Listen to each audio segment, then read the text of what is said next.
Hello everyone, welcome to being teacher. आज का ये वीडियो बहुत ही इम्पॉर्टेंट है। इम्पॉर्टेंट इस वे में है क्योंकि इसमें जो क्वेश्चंस हैं वो सुपर टेट के लिए बहुत ही ज़्यादा इम्पॉर्टेंट हैं। ठीक है, और इसमें जो क्वेश्चंस हैं वो एनवायरनमेंट के लिए भी इम्पॉर्टेंट है। उसमें कुछ एनवायरनमेंट के क्वेश्चंस हैं और कुछ करंट के क्वेश्चंस हैं। तो इन सभी चीज़ों को हम डिस्कस करेंगे और सुपर टेट के लिए बेस्ट क्वेश्चंस हैं, बहुत ही अच्छे क्वेश्चंस हैं। तो इसीलिए सुपर टेट स्पेशल इसको नाम दिया गया है। ठीक है, तो इसको आप पूरा लास्ट तक देखिएगा क्योंकि इसमें हम क्वेश्चंस को मतलब विद एक्सप्लेनेशन साथ में हम डिस्कस करते रहेंगे। तो चलिए स्टार्ट करते हैं। स्टार्ट करने से पहले प्लीज़ अगर आप नए हैं चैनल पे तो सब्सक्राइब कर लीजिए क्योंकि आपको जो इम्पोर्टेंट चीज़ें हैं सुपर टेट या फिर जो अपकमिंग एग्जाम्स की जो वैकेंसीज आती हैं, जो वैकेंसीज जिसमें कि बहुत ही ज़्यादा से ज़्यादा लोग भर सके फॉर्म, ठीक है, उन वैकेंसीज़ को भी डिस्कस किया जाता है। और अगर कोई इंपॉर्टेंट अपडेट्स आते हैं, ठीक है, related to C TET, UP TET या फिर सुपर टेट या फिर other any other teaching exams के लिए, तो उन सभी को इन चीज़ पे डिस्कस किया जाता है। ठीक है, तो चलिए स्टार्ट करते हैं। हमारा जो पहला क्वेश्चन है कि प्रसिद्ध जावा ट्रेंच नामक सबसे गहरा स्थल किस महासागर में स्थित है। वेरी इंपॉर्टेंट क्वेश्चन है ये, बहुत ही ज़्यादा। जब जैसे कि अगर आप एनवायरनमेंट में देते हैं क्वेश्चन, तो एनवायरनमेंट में ऐसे ही क्वेश्चन आते हैं कि मतलब कोई से कि अगर ज्वालामुखी है तो उसको पूछ लेते हैं, या कोई जगह होती है तो उसको पूछ लेते हैं। ठीक है, तो हमारा पहला क्वेश्चन क्या है, एक जावा ट्रेंच नाम की जो जगह है वो सबसे गहरी जगह है, वो किस महासागर में स्थित है। ऑप्शंस हैं आपके हिंद महासागर, आर्कटिक महासागर, अटलांटिक महासागर या फिर पैसिफिक महासागर। तो हिंद महासागर तो आप जानते ही हैं कि हमारा जो इंडियन ओशियन है वो हिंद महासागर है।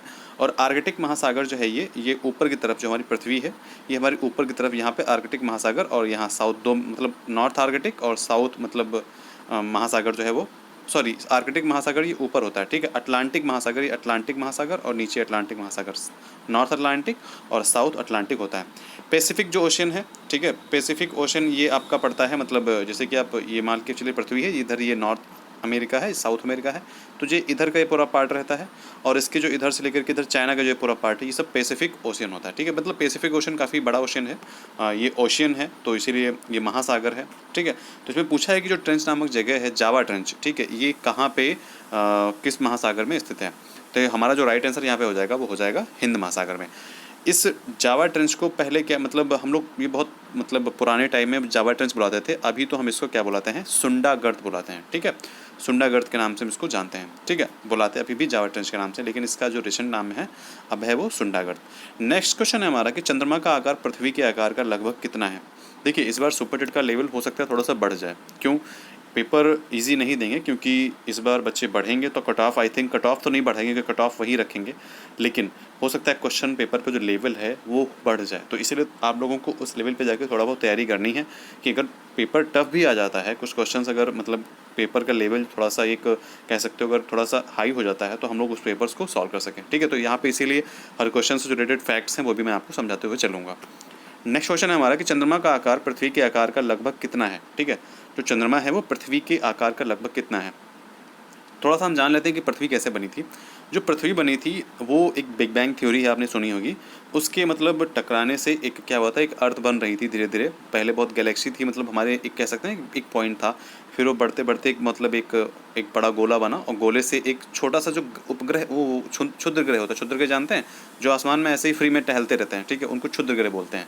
ठीक है, और क्षुद्र ग्रह की जो एक पट्टी पाई जाती है मंगल और आगे आई थिंक बृहस्पति के बीच में पाई जाती है। ठीक है, तो यहाँ पे क्या रहता है, यहाँ पे क्षुद्र ग्रह से इसको टकराया था तो ये पृथ्वी मतलब एक तरीके से कह सकते हो अलग हो गई थी, सब एकदम खत्म तरीके से मान लो हो गई थी। फिर एक ग्रेविटेशनल फोर्स हुआ, तो ग्रेविटेशनल फोर्स से क्या हुआ, चंद्रमा बना था। मतलब जो एक चीज़ें ऐड हुई तो एक चंद्रमा बन गया। ठीक है, दूसरा फिर वो अर्थ बन गया। तो यहाँ पे पूछ रहा है कि अर्थ का साइज के कितना मतलब जो है बड़ा चंद्रमा, तो 1/4 जो है वो चंद्रमा के साइज का वो बड़ा हुआ है। पृथ्वी के साइज का जो है 1/4 मतलब पृथ्वी का जो एक चौथाई हिस्सा है उतना बड़ा जो है चंद्रमा है। नेक्स्ट क्वेश्चन है कि गैलरीज ज्वालामुखी जो है वो कहाँ पे है। ठीक है, गैलरीज ज्वालामुखी किस देश में स्थित है। तो हो सकता है ये भी क्वेश्चन आपसे पूछ लिया क्योंकि एक तरीके से एनवायरनमेंट से रिलेटेड है और ज्योग्राफिकल भी है। तो क्वेश्चन आपका यहाँ पे पूछा था कि गैलरीज ज्वालामुखी कहाँ पे स्थित है। तो गैलरीज ज्वालामुखी कोलंबिया में स्थित है। कोलंबिया एक कंट्री है और कंट्री जो है वो साउथ अमेरिका के कंट्री है। कोलंबिया मान के चलिए जहाँ पे ये नॉर्थ अमेरिका ख़त्म होता है वहीं साउथ अमेरिका स्टार्ट हो जाता है, तो वहीं पे ऊपर कोलंबिया पाया जाता है। ठीक है, तो साउथ अमेरिका का यहाँ पे मतलब मैप कुछ इस तरीके से ऐसे बनता है, ऐसे कुछ। ठीक है, मैप आप देख लीजिए, मैप का भी मैं एक क्लास करवाऊँगा। मैप में सारे जितने इंपॉर्टेंट फैक्ट्स रहेंगे वो आपके साथ में डिस्कस करूँगा। ठीक है, तो हमारा नेक्स्ट क्वेश्चन है कि अंतर्राष्ट्रीय ज्वालामुखी अनुसंधान संस्थान कहाँ पे स्थित है। अंतर्राष्ट्रीय ज्वालामुखी अनुसंधान संस्थान कहाँ पे स्थित है। आपके ऑप्शंस हैं हैदराबाद, इथोपिया, नैरोबी, मनाली। ठीक है, तो राइट इसका हो जाएगा मनाली। मनाली जानते हैं कहाँ पे है। मनाली आपका हिमाचल प्रदेश में है। ठीक है, यहाँ पे क्या है, अंतर्राष्ट्रीय चावल अनुसंधान। ओके, नेक्स्ट क्वेश्चन हमारा कि किस वर्ष गंगा नदी को राष्ट्रीय नदी के रूप में घोषित किया गया था। वेरी इंपॉर्टेंट क्वेश्चन है, हो सकता है ये आपके जीएस पार्ट में पूछ लिया जाए। ठीक है, क्योंकि जीएस का पार्ट भी आपके सुपर टेट में आने वाला है। ओके, तो किस वर्ष गंगा को राष्ट्रीय नदी, मतलब किस वर्ष गंगा नदी को राष्ट्रीय नदी के रूप में घोषित किया गया था। देखिए, किसी चीज़ को अगर हम मतलब राष्ट्रीय चीज़ घोषित कर देते हैं तो उसका रख रखाव मतलब हमें रखना पड़ता है। जैसे कि मान लीजिए हम किसी लैंग्वेज को राष्ट्रीय लैंग्वेज घोषित करते हैं, ठीक है, नेशनल लैंग्वेज घोषित करते हैं, हालांकि नेशनल लैंग्वेज है नहीं। ओके, हमारी जो नेशनल लैंग्वेज नहीं है, हमारी जो है वो राजभाषा है। ठीक है, मतलब जिस भाषा में हम काम करते हैं, इंग्लिश भाषा हो गई, हिंदी भाषा हो गई। तो सबसे पहले जो भाषा है, जो राजभाषा, वो हिंदी को घोषित किया गया था, तो हमारी राजभाषा हिंदी है। ओके, तो यहाँ पे क्या है, गंगा नदी को राष्ट्रीय नदी के रूप में घोषित कर दिया गया है। तो अब राष्ट्रीय नदी के रूप में कब घोषित किया गया, 2016, 2008, 2014 या 2004।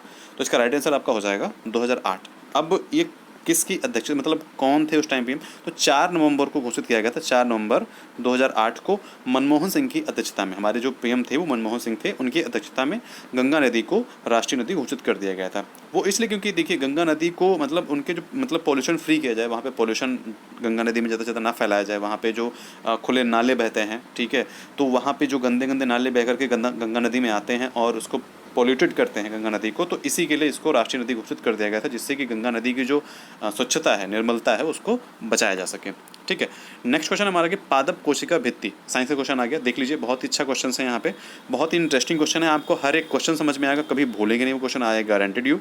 ठीक है, तो क्वेश्चन हमारा कि पादप कोशिका भित्ति मुख्यतः किससे बनी होती है। ये प्रीवियस ईयर क्वेश्चन पेपर है। ओके, ये प्रीवियस ईयर क्वेश्चन पेपर है, GIC आई थिंक, जो राजकीय इंटर कॉलेज प्रारंभिक परीक्षा थी ना, उसी का है। तो उसमें जो इंपॉर्टेंट क्वेश्चन है वो मैंने निकाल के मैं आपके साथ में डिस्कस कर रहा हूँ। ठीक है, तो बहुत ही अच्छे क्वेश्चन हैं, क्योंकि यूपी के एग्जाम हुआ है, तो यूपी में जो क्वेश्चंस आए हैं, यूपी स्पेशल से रिलेटेड क्वेश्चन उसमें जो हैं बहुत ही अच्छे क्वेश्चंस हैं। ठीक है, तो उसको हम लोगों को ढंग से पढ़ना है, और एक एक क्वेश्चंस को मैं एक तरीके से कह सकते हो PM करूँगा, मतलब एक तरीके से एक एक क्वेश्चन का फैक्ट जो है मैं आपको बताता चलूँगा, तो आप भूलेंगे नहीं।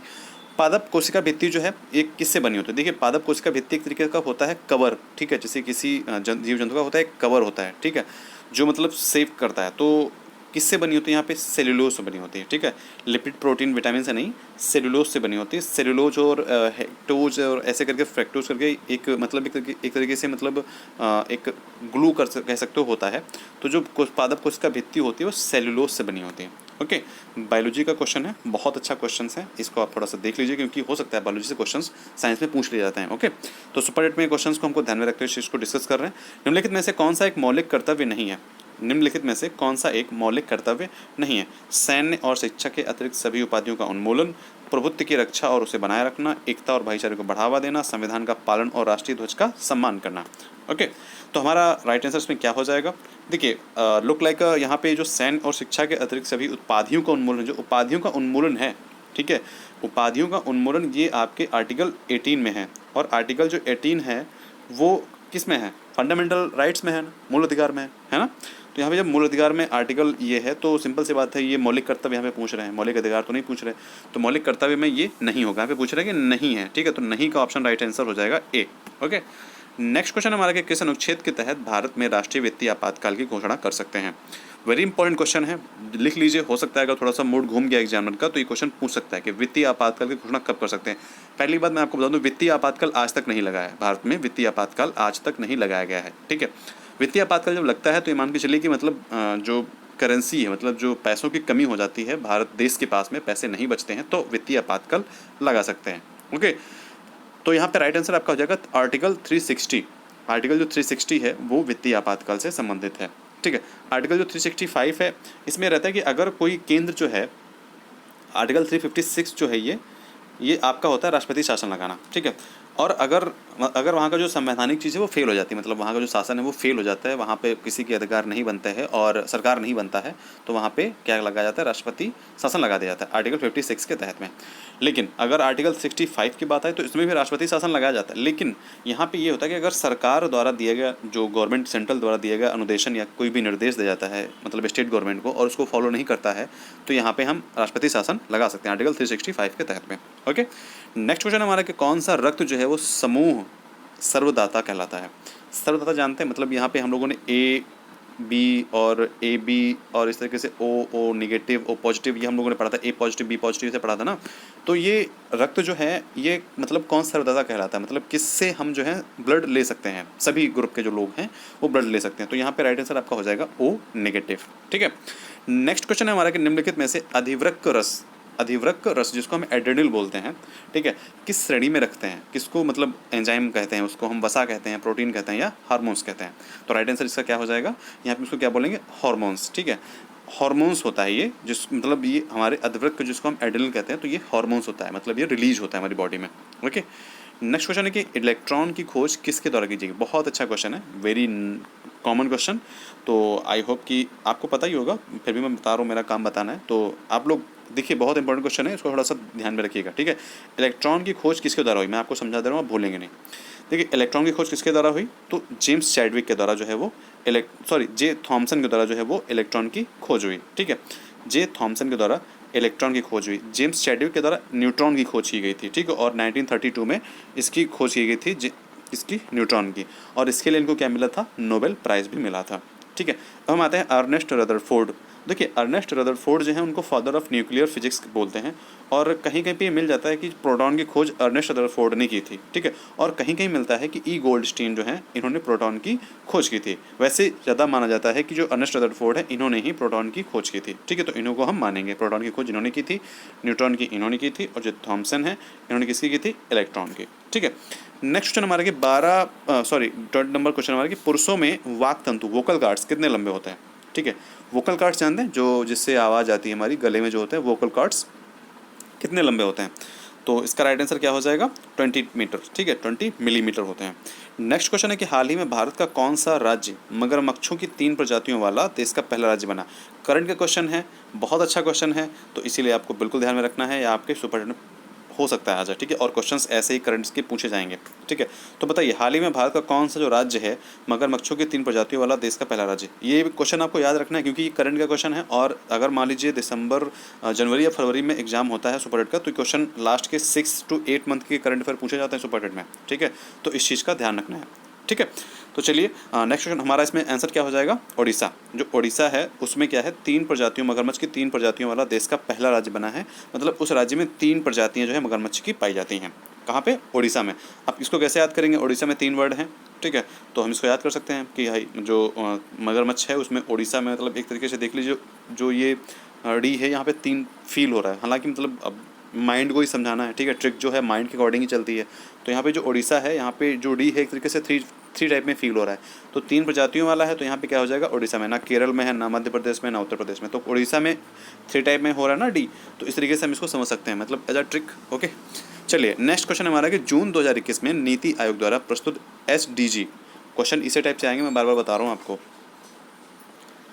तो SDG इंडिया इंडेक्स 2020-21 में किस राज्य ने शीर्ष स्थान प्राप्त किया है। यहाँ पे ऑप्शंस हैं आपके, ओडिशा, यहाँ पे आपके ऑप्शंस हैं ओडिशा, उत्तर प्रदेश, केरल और तमिलनाडु। ठीक है, कि नीति आयोग द्वारा सबसे पहली बात, तो यहाँ पे क्वेश्चंस कैसे बनते हैं। नीति आयोग द्वारा सबसे पहले SDG इंडेक्स इंडिया जो है इंडेक्स जारी किया जाता है। SDG क्या होता है, सस्टेनेबल डेवलपमेंट गोल। ठीक है, इसको हम हिंदी में कहते हैं सतत विकास लक्ष्य। तो ये क्या होता है, ये एक गोल होते हैं, मतलब इनका डिसाइड किया जाता है कि 2020 तक या 2025 तक हम ये चीज़ कवर कर लेंगे, 2030 तक हम टीबी उन्मूलन कर देंगे। मतलब कुछ गोल्स हैं कि हम 2050 तक भुखमरी को ख़त्म कर देंगे, बीमारी को ख़त्म कर देंगे। मतलब इस तरीके से जो गोल्स डिसाइड किए जाते हैं उनको हम सस्टेनेबल डेवलपमेंट गोल बोलते हैं। ओके, नेक्स्ट क्वेश्चन हमारा कि 15 जून 2021 को वैश्विक स्तर पर मनाए गए अंतर्राष्ट्रीय योग दिवस 2021 का केंद्रीय विषय क्या था। 21 जून को हम मनाते हैं योग दिवस। सबसे पहले तो बस हमको ये जानना है कि 21 जून को हम अंतर्राष्ट्रीय योग दिवस मनाते हैं, और ये कह सकते हैं कि योग दिवस की जो शुरुआत है वो भारत के माध्यम से की गई थी। भारत में जो योग को बहुत ज़्यादा मतलब वैल्यू दी जाती है, एक तरीके से कह सकते हैं भारत के माध्यम से ही ये पूरे विश्व में फैला हुआ है। ठीक है, और जब से जो नरेंद्र मोदी जी हैं उन्होंने भी थोड़ा सा योग पे ज़्यादा फोकस किया, तो उसके बाद में एक तरीके से अंतर्राष्ट्रीय योग दिवस मनाया जाने लगा है। तो 21 जून 2021 को अंतर्राष्ट्रीय योग दिवस जो मनाया गया उसका मेन थीम क्या है, मतलब उसको हम क्या नाम देते हैं। इसका राइट आंसर क्या हो जाएगा, इस बताइए कोरोना से बचने के लिए योग, या फिर स्वच्छ हवा के लिए योग, या फिर स्वास्थ्य के लिए योग, या फिर इनमें से कोई नहीं। तो यहाँ पे इसका राइट आंसर हो जाएगा स्वास्थ्य के लिए योग। इस बार का जो थीम है वो क्या है? स्वास्थ्य के लिए योग। ठीक है, अब हमारा नेक्स्ट क्वेश्चन है कि स्मार्ट सिटी मिशन के लिए संचालित स्मार्ट सिटी अवार्ड, ठीक है, 2020 जो स्मार्ट सिटी का अवार्ड है वो किस राज्य को प्राप्त हुआ है? ऑप्शन है आपके केरल, कर्नाटक, उत्तर प्रदेश या मध्य प्रदेश। ठीक है, तो यहाँ पे आपका राइट आंसर हो जाएगा उत्तर प्रदेश। देखिए, उत्तर प्रदेश को इस बार मतलब स्मार्ट सिटी अवार्ड मिला है। क्यों मिला है? क्योंकि यहाँ पे स्मार्ट सिटी को लेकर के जो उत्तर प्रदेश से यहाँ पे एक तो इसके शहर हैं, और ये स्मार्ट सिटी को लेकर के काफ़ी जो है कदम उठा रहा है स्मार्ट सिटी को स्मार्ट बनाने में। मतलब सिटीज़ जो यहाँ पे सेलेक्ट हुई स्मार्ट सिटी बनाने के लिए, उन पे जो काम है काफ़ी तेज़ी से ये कर रहा है, तो इसलिए यहाँ पे इसको स्मार्ट सिटी अवार्ड मिला है। ओके, फिर नेक्स्ट क्वेश्चन है हमारा कि किस पंचवर्षीय योजना के बाद में अनवरत योजना, ठीक है, मतलब जिसको हम रोलिंग प्लान कहते हैं, ठीक है, लागू किया गया था। अनवरत समझ रहे हैं, मतलब एक साल की जो मतलब योजनाएं थी, तो उसको लागू किया गया था। तो कौन सी पंचवर्षीय योजना के बाद में अनवरत प्लान जो है वो लागू किया गया था, अनवरत योजना लागू की गई थी। ठीक है, तो यहाँ पे राइट आंसर आपका हो जाएगा पाँचवीं योजना। ठीक है, जो पाँचवीं योजना थी उसके बाद में हमारा रोलिंग प्लान लागू हुआ था। ठीक है, अनवरत योजना इसको हम कहते हैं। तो फिफ्थ जो पंचवर्षीय योजना थी उसके बाद में। नेक्स्ट क्वेश्चन है हमारा कि क्वींसबरी, ठीक है, क्वींसबरी निम्न में नियम जो है एक नियम संग्रह है। ठीक है, क्वींसबरी नियम जो है एक नियम संग्रह है, किस खेल में है? ठीक है, मतलब किस खेल में क्वींसबरी नामक जो रूल है उसको हम जानते हैं। तो यहाँ पे राइट आंसर आपका हो जाएगा मुक्केबाजी। मुक्केबाजी में क्या है? क्वींसबरी नाम का एक रूल होता है। ठीक है, कहाँ पे होता है? मुक्केबाजी में। तो नेक्स्ट क्वेश्चन हमारा कि स्वतंत्रता सेनानी भगत सिंह सुखदेव और राजगुरु को फांसी कब दी गई थी? स्वतंत्रता सेनानी भगत सिंह सुखदेव और राजगुरु को फांसी कब दी गई थी? ठीक है, ऑप्शन हैं आपके 1929, 1939, 1931, 1932।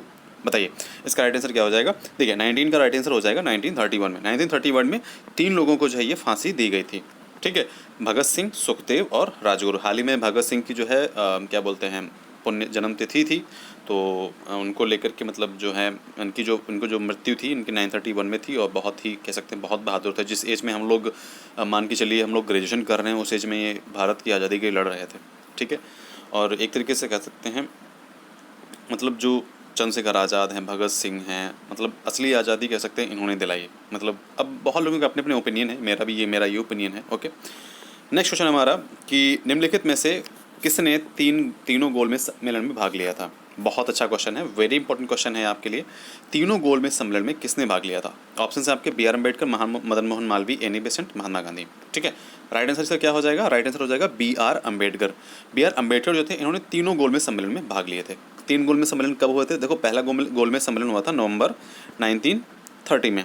ठीक है, नवंबर 1930 में, फिर 1931 में, और फिर 1932 में। तीनों गोलमेज सम्मेलन में किसने भाग लिया था? बी आर अम्बेडकर ने। ठीक है, अब अगर ये बात करें कि किस गोलमेज सम्मेलन में गांधी जी ने भाग लिया था, तो गोलमेज सम्मेलन आई थिंक सेकंड जो गोलमेज सम्मेलन था उसमें गांधी जी ने भाग लिया था। अगर आप लोग ये वीडियो देख रहे हैं तो आप लोग कमेंट करके बताएं कि एग्जैक्ट कौन सा सम्मेलन था और उसका सन क्या था और डेट क्या थी पूरी। ठीक है, कि किस सम्मेलन में गांधी जी ने भाग लिया था। नेक्स्ट क्वेश्चन हमारे सविनय अवज्ञा आंदोलन, वेरी इंपॉर्टेंट क्वेश्चन। सविनय अवज्ञा आंदोलन क्या था? नमक कर के विरुद्ध था, अगस्त कथन के विरुद्ध था, गोलमेज सम्मेलन के विरुद्ध था, या इनमें से कोई नहीं? ठीक है, बताइए इसका राइट आंसर क्या था? ठीक है, यहाँ पे राइट आंसर क्या था इसका? नमक कर के विरुद्ध। ठीक है, जो नमक कानून था, ठीक है, मतलब नमक मतलब सरकार ने उस पर टैक्स लगा दिया था, उसको बनाने से मना कर दिया था। तो गांधी जी ने क्या किया था, एक कह सकते हैं कि 12 मार्च 1930 को 78 लोगों के साथ में 78 लोगों के साथ में साबरमती आश्रम से चले थे दांडी यात्रा के, जिसको हम दांडी यात्रा के नाम से जानते हैं। और दांडी यात्रा गुजरात के तट पे जाकर के वहाँ पे क्या किया था, वहाँ पे जाकर के नमक जो था, नमक को मतलब वाष्पीकरण जो नमक था उसको उठाया था। तो जो अंग्रेज़ों के जो कानून था उसकी अवज्ञा की थी। ठीक है, और ऐसे ही अन्य मतलब जो जगहों पर जैसे कि साउथ में सी राजगोपालाचारी और जो अध्यक्ष थी रह जा चुकी थी, क्या नाम उसका कौन सा, रजनी नायडू जी, उन्होंने भी मतलब नमक कानून को तोड़ा था। ठीक है, तो इन सभी ने मिलकर नमक कानून को तोड़ा, अवज्ञा की थी, इसलिए सविनय अवज्ञा आंदोलन शुरू हो गया था। ओके, तो कानून की अवज्ञा करना मतलब उल्लंघन करना, तो इसीलिए सविनय अवज्ञा आंदोलन स्टार्ट हो गया था। नेक्स्ट क्वेश्चन है हमारा कि उत्तर प्रदेश राज्य के प्रस्तुत बजट, बहुत अच्छा क्वेश्चन है, ये क्वेश्चन आ सकता है, बिल्कुल आ सकता है, करंट का क्वेश्चन है। उत्तर प्रदेश, क्योंकि 30 नंबर के करंट के क्वेश्चन आने हैं आपके सुपर हिट में, तो भूलना नहीं है भाई, यूपी से क्वेश्चन ज़्यादा पूछे जाएंगे। ओके, उत्तर प्रदेश राज्य के प्रस्तुत बजट 2021 का आकार कितना बड़ा है? ऑप्शंस आपके सामने हैं, A B C D। बताइए इसका राइट आंसर क्या हो जाएगा। राइट आंसर इसका हो जाएगा 5,50,270 करोड़। ठीक है। नेक्स्ट क्वेश्चन है हमारा कि उत्तर प्रदेश के किस जनपद में स्वदेशी पशुओं के संरक्षण एवं संवर्धन के लिए गोकुल ग्राम की स्थापना हुई। बताइए उत्तर प्रदेश के किस जनपद में गोकुल ग्राम की स्थापना हुई। ऑप्शन आपके लखनऊ, मेरठ, वाराणसी और जौनपुर। ठीक है। राइट आंसर क्या हो जाएगा, बनारस, वाराणसी। वाराणसी जो है जहाँ पे क्या होती है, गोकुल ग्राम की स्थापना हुई थी। क्यों हुई थी, पशुओं के संरक्षण और संवर्धन के लिए। ठीक है। उनके संरक्षण के मतलब उनकी सुरक्षा के लिए, और संवर्धन के मतलब उनके संवर्धन के लिए, उनके बढ़ने के लिए। ठीक है।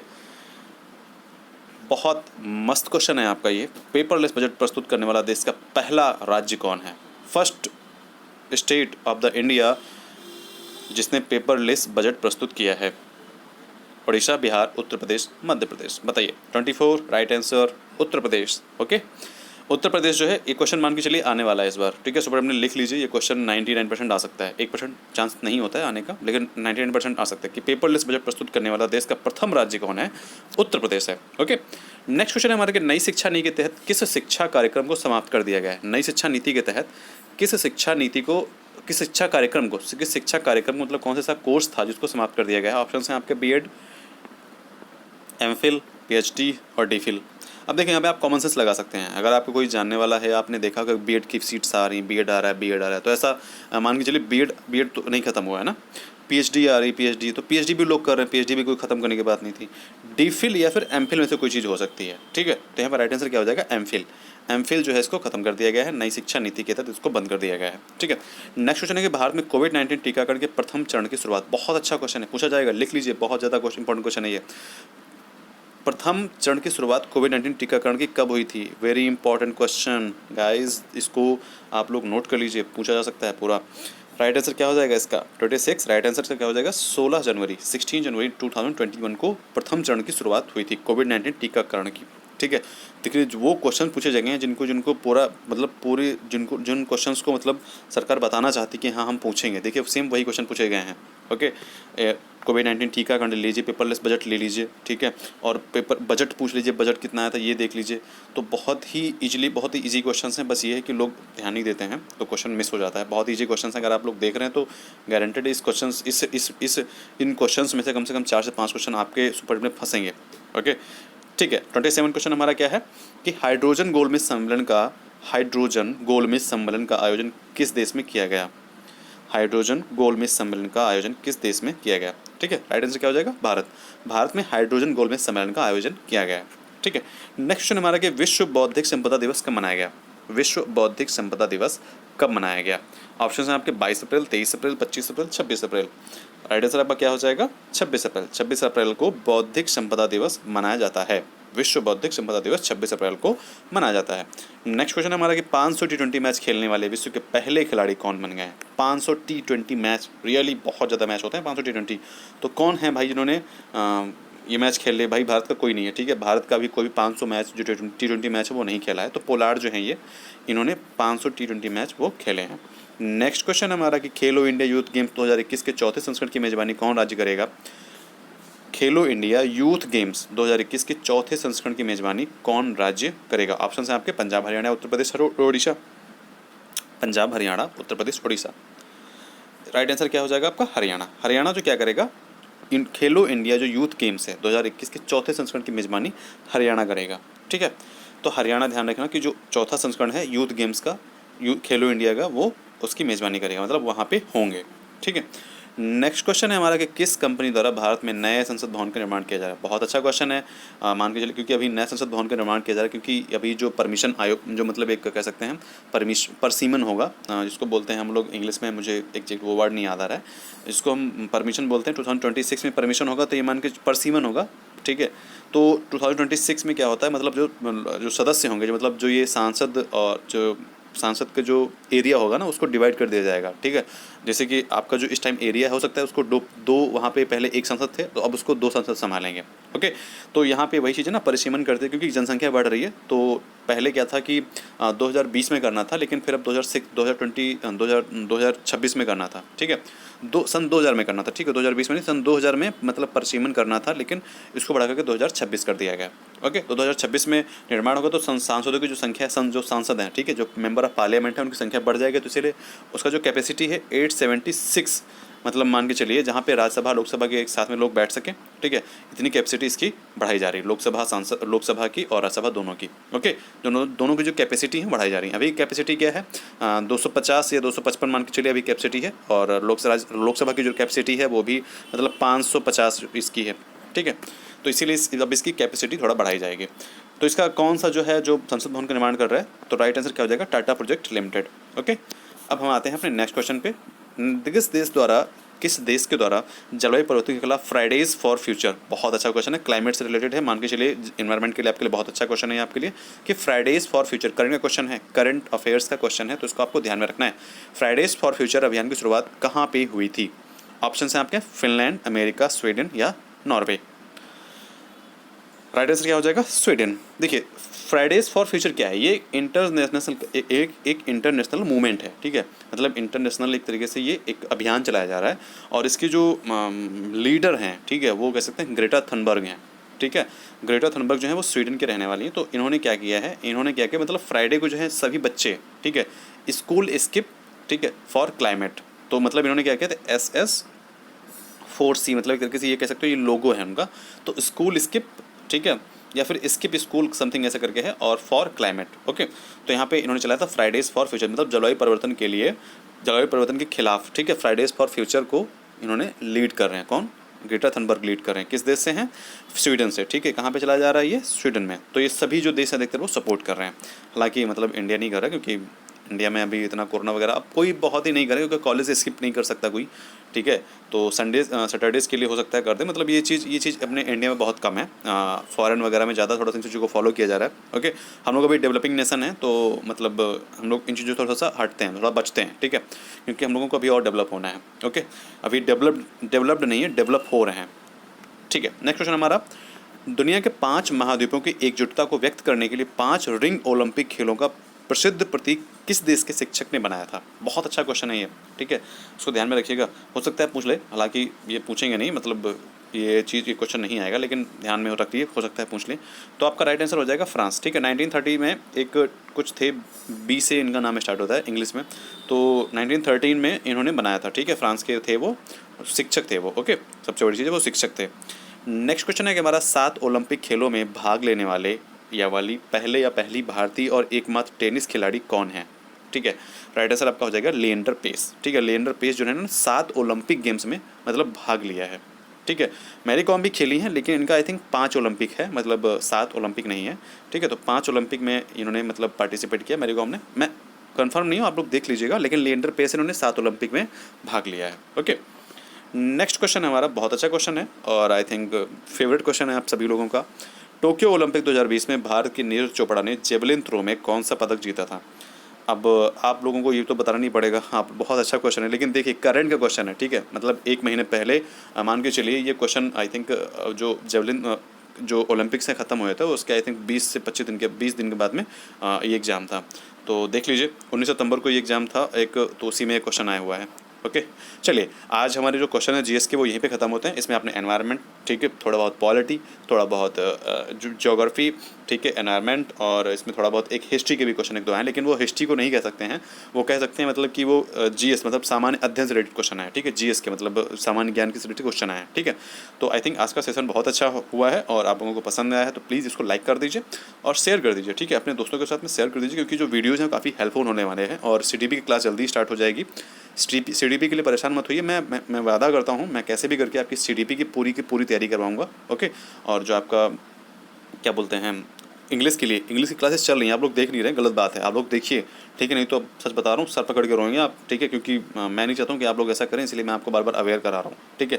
जो लोग देख रहे हैं उनके लिए नहीं बोल रहा हूँ मैं, जो लोग नहीं देख रहे हैं उनके लिए बोल रहा हूँ। तो इसलिए प्लीज़ इंग्लिश की क्लास भी देखिए, कोई प्रॉब्लम आती है उसमें कमेंट कीजिए, ठीक है, क्योंकि वो मैम जो हैं काफ़ी एक्सपीरियंस्ड हैं, आप लोग थोड़ा सा एक बार उनको मौका दीजिए, देखिए, क्योंकि बहुत अच्छा पढ़ा रही हैं। ओके, सच बताओ तो कभी कभी मुझे भी उनकी हेल्प लेनी पड़ जाती है इंग्लिश में, ठीक है। ग्रामर उनकी बहुत अच्छी है, बस आप लोग थोड़ा सा फोकस कीजिए, देखिए उन पर उनकी वीडियो, और ध्यान रखिए अपना। मिलते हैं नेक्स्ट वीडियो में, बाय बाय।